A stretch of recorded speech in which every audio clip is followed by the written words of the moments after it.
Olá a todos, sejam muito bem-vindos a mais uma de nossas reflexões filosóficas, atividade esta promovida pela Organização Internacional Nova Acrópole do Brasil. E para esta atividade, recebemos o professor José Roberto. Seja muito bem-vindo. Olá, Danilo. É um prazer estar aqui compartilhando esses momentos com você e com todas as pessoas que já nos seguem já faz um bom tempinho. Bem, pessoal, em nossas reflexões filosóficas de hoje, vamos falar brevemente sobre os 3 tipos de amizade segundo Aristóteles. A ideia não é esgotar o tema, tampouco trazer verdades absolutas, mas sim refletirmos sobre essas ideias e, claro, buscarmos uma melhor compreensão do que é a amizade e vivê-la em nossas medidas. Bom, José Roberto, na obra Ética Nicômaco, o Aristóteles, que foi esse grande filósofo, discípulo de Platão, ele coloca 3 características, ou melhor dizendo, 3 tipos de amizade. Ele começa dizendo que há um tipo de amizade segundo o prazer. A segunda é a amizade segundo a utilidade. E, por fim, ele fala da amizade segundo a virtude, que ele mesmo caracteriza como a mais elevada ou a amizade perfeita. Bom, ao longo da história nós vemos aí vários tratados que falam da amizade. Só para citar alguns, o próprio Platão fala sobre isso no Lísias, inclusive o grande orador romano Cícero fala sobre a amizade também no livro chamado Lélio ou Da Amizade. E por fim, nós poderíamos lembrar de Khalil Gibran, o grande poeta libanês que fala da amizade na sua obra O Profeta.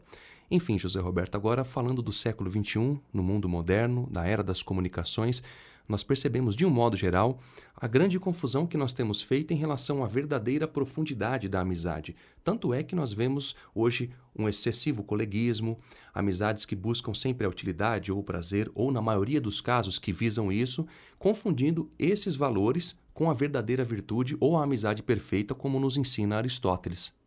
É verdade, Danilo. E desses três tipos de amizade que cita Aristóteles, né?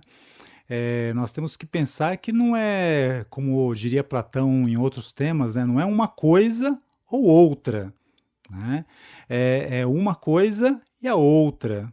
Né? Porque o que nós percebemos hoje é que essa questão é que realmente as pessoas querem a companhia uma das outras, mas normalmente quando a companhia ali é conveniente, a companhia ali é agradável, de repente eu posso romper uma amizade simplesmente porque a pessoa me diz algumas coisas que não estou muito disposto a ouvir, ou seja, deixou de ser prazerosa, né? Por se achar meu amigo e perceber que talvez eu esteja tomando um caminho equivocado e que de repente é preciso ouvir de um amigo algo que, sei lá, pode me ajudar a corrigir o rumo, né? Mas eu posso não entender isso dessa maneira. Às vezes o que acontece muito é que a pessoa não entende isso dessa maneira e acaba não compreendendo o desejo de ajudar do amigo e, por exemplo, rompendo o relacionamento, às vezes de muito, muito tempo, não é verdade? E a mesma coisa com relação à questão do interesse. Então, o que nós percebemos na nossa sociedade é que falta o terceiro aspecto, né, para permear um pouco o equilíbrio da nossa própria vida, para que a gente possa usufruir, sim, dos amigos por prazer, dos amigos porque temos interesses em comum, e também dos amigos porque eles têm essa proximidade do nosso coração, e quando nós vamos cometer alguns erros, eles podem nos, gentilmente, carinhosamente, falar conosco sem muitos dedos, não é verdade? Sem dúvida, José Roberto, e quando isso acontece, implica que há um amadurecimento na amizade, ou seja, há uma compreensão. Porque quando um amigo corrige o outro, ele não o faz, na verdade, um verdadeiro amigo corrige o outro, um amigo que busca as virtudes e que trabalha para se melhorar. Quando ele corrige um amigo que se equivoca, ele não faz com um tom de crítica ou para humilhá-lo. Na verdade, é para que ele tome consciência do seu erro e se melhore como um ser humano e aprofunde cada vez mais o seu nível de amizade. E isso é sumamente importante. Agora, quando Aristóteles fala das características da amizade, só para a gente reforçar melhor o que ele quer dizer quando ele fala dos 3 tipos de amizade, ele diz que a amizade que se funda sobre o prazer, geralmente ela acontece porque a gente busca aquilo que é agradável de um para o outro. Agora, quando Aristóteles fala da amizade pela utilidade, pelo prazer, ele diz que essas amizades são efêmeras, e nós percebemos isso evidentemente. Porque quando nós buscamos só utilidade, ou seja, se um amigo meu é útil para mim quando eu preciso de algo e quando ele não pode me oferecer, eu rompo a amizade, é evidente que essa amizade vai ser efêmera diante de uma dificuldade, por exemplo.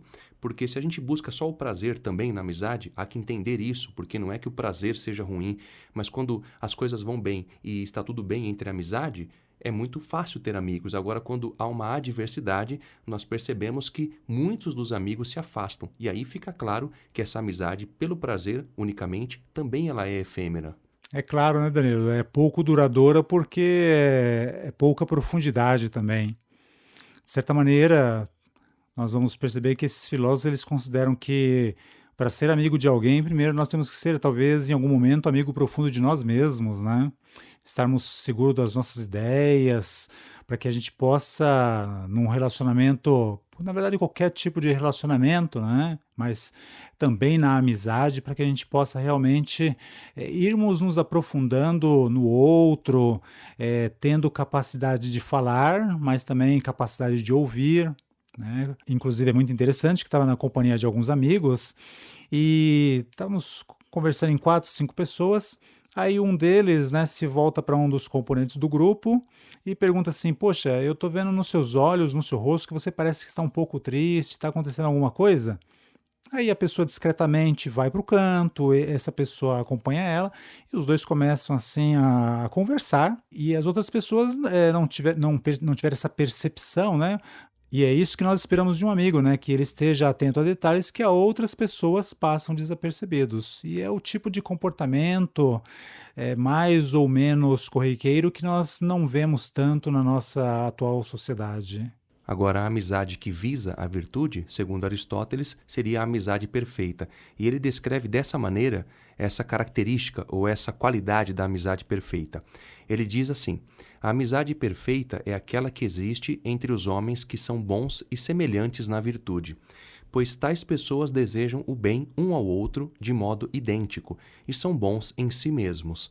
Dessa forma, aqueles que desejam o bem aos seus amigos, por eles mesmos, são amigos no sentido mais próprio, porque o fazem em razão da sua própria natureza e não por acidente. Por essa razão, sua amizade durará enquanto essas pessoas forem boas, e a bondade é uma coisa muito duradoura. Bom, fica claro aí a profundidade que traz em si essa característica da amizade através da bondade, através da virtude, porque, como ele bem descreve, esses são valores que têm uma durabilidade muito maior do que a utilidade ou o prazer, meramente falando. É mesmo, Danilo, e olha só que, como estamos pouco acostumados a esse tipo de relação com outras pessoas, a gente tem que buscar modelos na história que nos sirvam de inspiração para isso, né?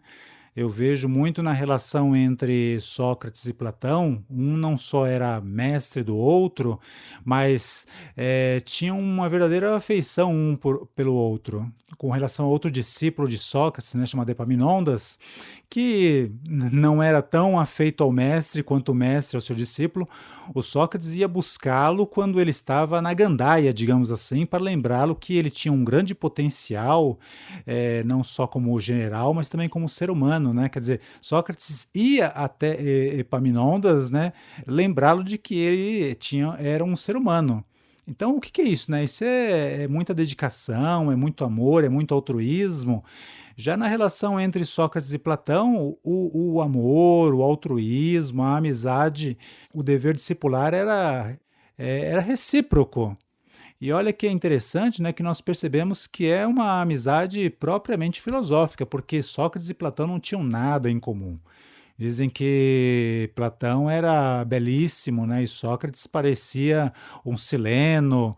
Platão era de uma classe bastante privilegiada, Sócrates já era de uma classe mais humilde dentro da sociedade. Não obstante, estavam os dois ali, né, trocando conhecimentos, Platão aprendendo com Sócrates, enfim, né, é bem realmente um modelo entre outros que nós devemos buscar para resgatar um pouco dessa amizade com base nas virtudes, com base nos valores, ou seja, com base em elementos que tornam rico o ser humano por dentro. E essas coisas, olha, vale a pena porque vale a pena ser compartilhadas, vale a pena ser compartilhado com um bom amigo. E é claro que isso pode e deve ser aplicado nos dias de hoje, não é?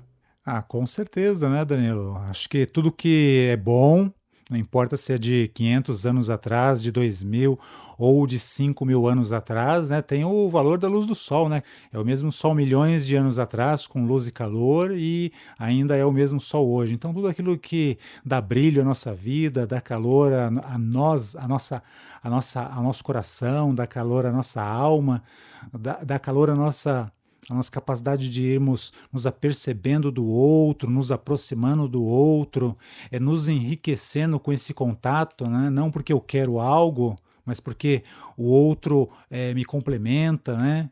Me diz algumas coisas que eu preciso nesse momento, seja de uma palavra de carinho, seja de uma palavra de correção. Sim, vale a pena. Nós precisamos dessas coisas para os dias atuais. Bom, José Roberto, dessa maneira encerramos então essas nossas pequenas reflexões filosóficas e, claro, eu desejo que seja sempre muito bem-vinda. Obrigado, Danilo, e espero novas oportunidades de estarmos aqui compartilhando essas ideias com todos esses nossos amigos que nos ouvem. Bem, pessoal, para aqueles que queiram nos contatar, podem fazê-lo através do e-mail podcast@nova-acrópole.org.br. E para quem quiser saber mais sobre a Nova Acrópole, basta acessar o nosso site nova-acrópole.org.br. Até a próxima!